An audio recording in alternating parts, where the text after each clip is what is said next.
Do what you need to do to save lives. Fire crews racing to get the fast-moving mountain fire under control. The fire burning 14,000 acres, with Ventura County, California under an extremely critical wildfire warning. Well, these fast-moving flames are threatening thousands of homes and businesses, with at least 14,000 residents told to evacuate.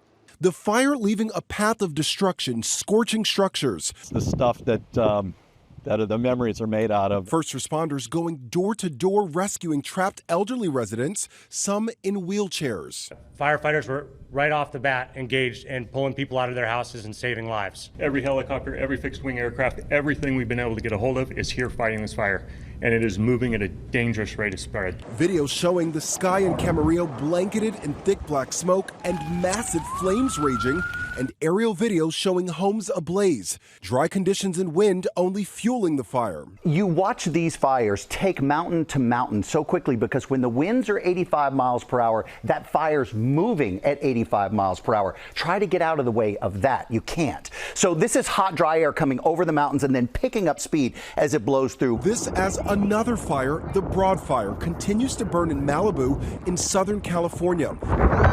Helicopters seen dropping water on the flames there.